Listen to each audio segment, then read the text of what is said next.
अभी बच्चों के मिड टर्म आ रहे हैं, तो ये जो मेरी टिप्स हैं मिड टर्म में भी काम आएंगे आप लोगों के।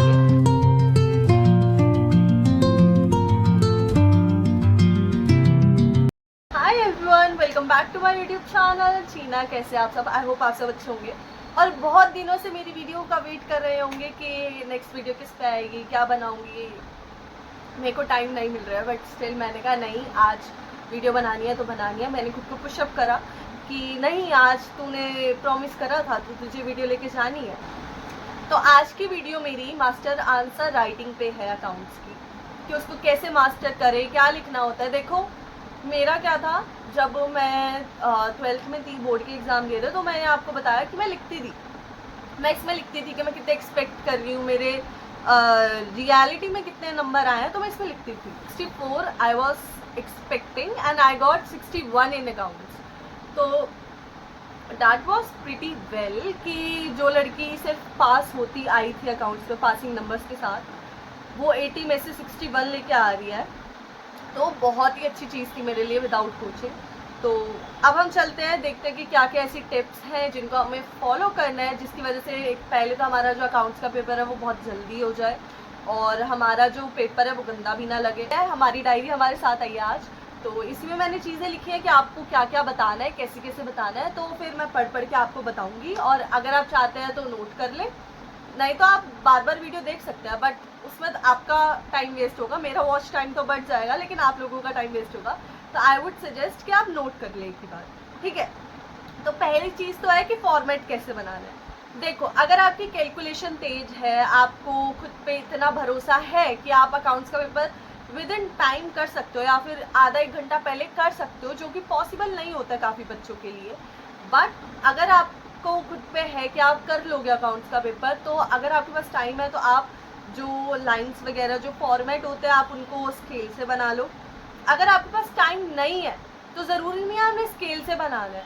आप अभी से जो भी अकाउंट्स की प्रॉब्लम सॉल्व कर रहे हो, कुछ भी कर रहे हो ना, उसमें हाथ से लाइन डालो, स्केल का यूज़ मत करो, ठीक है। उस मतलब जब मैं 12th में थी, तब मैंने क्या करना स्टार्ट कर दिया था कि क्वेश्चन को पहले मैं बिना फॉर्मेट के सॉल्व करती थी। तो मेरी टीचर ने ना मेरे को 2-3 बार डांटा कि ऐसे क्वेश्चन को कौन सॉल्व करता है, ये थोड़ी ना होता है, फॉर्मेट बनाओ फॉर्मेट बनाओ। तो उस टाइम ना मेरा थोड़ा दिमाग चला, मैंने कहा अगर मैं अभी ही बिना स्केल से लाइन खींचने लग जाऊँ तो मेरा फिर हाथ बैठ जाएगा इस चीज़ पे कि हाँ, बिना स्केल के लाइन कैसे बनाता है।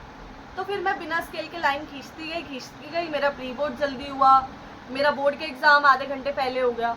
तो ये सारी चीज़ें ना आपको समझनी पड़ेगी कि किसी भी चीज़ को मास्टर करने के लिए ना आपको अभी से उसकी प्रैक्टिस स्टार्ट करनी पड़ेगी। तो आप हाथ से लाइन बनाना स्टार्ट कर दो, क्योंकि स्केल उठाओ लगाओ बहुत टाइम निकल जाता है यार उसमें, और इतना टाइम नहीं होता हमारे पास। तो आई वुड सजेस्ट स्केल के बिना लाइन बनाओ, ठीक है। अभी से बनाना स्टार्ट कर दो, आप काफ़ी प्रॉब्लम सॉल्व करोगे तो बिना स्केल के लाइन बनाओ, आपकी प्रैक्टिस होगी, ठीक है। फिर अब क्या करना है हमें अकाउंट्स के पेपर में।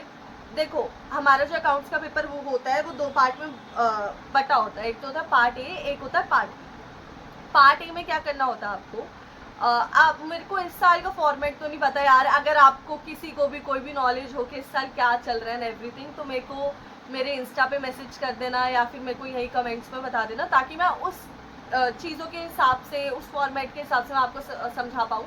वैसे तो हमारा जब मेरे एग्ज़ाम से तब 2 पार्ट्स में बटा होता था, part A part B. Part A में हमारा 1st to 9 चैप्टर्स आते थे डिबेंचर्स तक के, और पार्ट बी में हमारा 3rd बुक आती थी, ठीक है। आई गेस मेरे को याद नहीं आ रही, बुक का नाम नहीं याद आ रहा, बट 3rd बुक आती थी जिसमें हम कंपैरेटिव एनालिसिस ऐसे करते थे, ठीक है। तो वो वाली बुक आती थी। अब या तो आप पहले पार्ट ए उठा रहे हो तो पार्ट ए के सारे लॉन्ग क्वेश्चन आंसर्स पहले कर लो, ठीक है। अगर आप पहले पार्ट ए उठा रहे हो तो उसके लॉन्ग क्वेश्चन आंसर्स पहले करना, फिर उसके 3 नंबर वाले करना, मतलब आपको उल्टा चलना है, ठीक है। पार्ट ए में लॉन्ग क्वेश्चन आंसर्स पहले करो, क्योंकि लास्ट में जब आपके पास टाइम नहीं होता तब आप बहुत ज़्यादा घबरा जाते हो कि टाइम नहीं है ये वो, तो उसमें आप नहीं कर पाते हो, ठीक है। अभी बच्चों के मिड टर्म आ रहे हैं, तो ये जो मेरी टिप्स हैं मिड टर्म में भी काम आएंगे आप लोगों के। तो आप पार्ट ए उठा रहे हो तो पार्ट ए पहले पूरा कंप्लीट करो, पार्ट बी उठा रहे हो तो पार्ट बी पूरा कंप्लीट करो। आपको पता है एक क्वेश्चन कितनी जगह लेगा, ट्राई करोगे जो लॉन्ग क्वेश्चन है उनको पूरा एक पेज दो, ताकि आपका जो काम है वो क्लियर दिखे, अच्छा दिखे, सुंदर दिखे। सुंदर का मतलब ये नहीं कि आपको सजा सजा के लिखना है, मैं कभी नहीं कहती हूँ सजा सजा के लिखो, मैं बस ये कहती हूँ नीटली काम करो ताकि टीचर को समझ आए कि आपने लिखा क्या है। ठीक है, तो बस लॉन्ग क्वेश्चन को एक एक पेज दो, एमसीक्यू को 20 एमसीक्यू होते हैं आपके और सॉल्व नहीं करने होते हैं पेपर में। आप क्या कर सकते हो, जो हमें शीट्स मिलती हैं, जो एक बुकलेट मिलती है, उसके लास्ट वाले पेपर पे रफ वर्क लिख के उसको लाइन काट के उसको लाइन से काट के उस पर जाके आप कैलकुलेशन कर सकते हो। ठीक है, तो आप ये कर सकते हो। और अगर आप पार्ट बी उठा रहे हो तो पार्ट बी के लॉन्ग क्वेश्चन आंसर्स पहले करो, बाद में पार्ट बी में जो एमसीक्यूज है वो करो। दोनों पार्ट को आपने उल्टा लेके चलना है। ठीक है, पार्ट ए कर रहे हो पहले पार्ट ए कंप्लीट करो, पार्ट बी कर रहे हो तो पहले पार्ट बी कंप्लीट करो। और अगर आपके पास टाइम की कमी हो जाती है थोड़ी सी, तो आप क्या कर सकते हो कि जो आपको स्टार्टिंग के 15 मिनट मिलते हैं उसमें काफ़ी जो एमसीक्यूज होते हैं वो थ्योरी से आते हैं।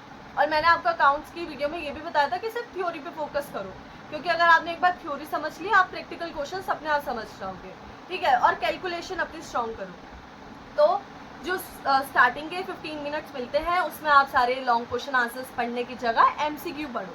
एमसीक्यू पढ़ो, उस पर डॉट लगा दो कि ये वाला एमसीक्यू इसका है, और उसके बारे में आप श्योर रहो। अगर श्योर नहीं हो तो उसकी जगह छोड़ के आगे का पेपर करो, एक नंबर के पीछे अपना पेपर मत छूटने दो। ठीक है, क्योंकि एक नंबर के पीछे आप 6 नंबर को जाने दे रहे हो, कोई सेंस नहीं बनता इस बात का। तो आप एक नंबर के पीछे अपना ज़्यादा नंबर वाला क्वेश्चन मत छोड़ो। आप स्टार्टिंग के 15 मिनट एमसीक्यू को दो, दोनों पार्ट के एमसीक्यू को दो और मार्क कर लो, डॉट लगा लो। मेरे को पता है कि बोर्ड के एग्जाम में नहीं लिखने देते हैं, बट आप हल्की सी डॉट लगा लो जो टीचर को भी ना दिखे, आपको समझ आए कि हाँ इसका ये ऑप्शन है। ठीक है, तो part A part B try करो, दोनों के एमसीक्यू आप स्टार्टिंग के 15 मिनट में कर लो, तभी मैं कहती हूँ थ्योरी पढ़ो। ठीक है, कैलकुलेशन पे फोकस करो, एक नंबर के नीचे दूसरा नंबर आना चाहिए, कॉमास का यूज़ करो, क्योंकि जब आप नंबर्स लिखते हो ना तो बहुत ज़्यादा गुछड़ मुछड़ हो जाती है और आपको नहीं समझ आता किसके नीचे कौन सा नंबर है, जिसके लिए आपको उन नंबर्स को दोबारा लिख के कैलकुलेट करना पड़ता है। तो अगर आप फॉर्मेट बना रहे हो, उसमें नंबर लिख रहे हो, तो नंबर के नीचे नंबर आना चाहिए, कॉमास का यूज़ करो ताकि आप कैलकुलेशन वहीं पे कर लो और आपकी कैलकुलेशन ईजी हो और कोई गलती भी ना हो। ठीक है, तो नंबर के नीचे नंबर लिखना है, कॉमास लगाना है। ठीक है, अपनी कैलकुलेशन को स्ट्रॉन्ग बनाओ और कॉमर्स लगाओ ताकि कोई भी कंफ्यूजन ना हो। फिलहाल अभी तो यही पॉइंट्स थे जो मैंने बताने थे आप लोगों को। तो फिर बस आज की वीडियो यही ख़त्म होती है। नोट्स की मेरे को पीडीएफ बनानी पड़ेगी हर एक चैप्टर की और फिर मैं आपको प्रोवाइड कर पाऊँगी। अभी मेरे पास टाइम नहीं है, बट आप लोगों के पास बहुत टाइम है। मैं ये नहीं कहूँगी कि मेरे नोट्स पे पूरा मतलब आप रहो कि हाँ दीदी नोट्स दे देगी तो हम ये करेंगे, नहीं, ऐसा नहीं होने वाला है। तो आपको खुद से भी नोट्स बनाने, आप मेरे नोट्स पढ़ो, मेरे नोट्स में कोई गलती है तो मुझे बताओ नीचे कमेंट्स में कि दीदी आपने ये गलती कर रखी है, क्योंकि मैं भी आपकी एज की ही थी जब मैंने 12th की और हो सकता है मेरे से भी कोई गलती हो गई हो। तो मेरे नोट्स पे ऐसे रिलाय मत रहना कि सिर्फ मेरे नोट्स पे रिलाय हो, आप खुद भी पढ़ो और मेरी गलतियाँ ढूंढो मेरे नोट्स में से कि इसमें दीदी आपने ये गलती करी है और मेरे को नीचे कमेंट्स में बताओ। वीडियो पसंद आई हो तो लाइक करना, सब्सक्राइब करना, क्योंकि आप लोगों के लाइक से, सब्सक्राइब से, कमेंट से मुझे मोटिवेशन मिलता है अपनी आगे की वीडियो लाने का। तो फिर मिलते हैं अपनी नेक्स्ट वीडियो में, तब तक के लिए बाय।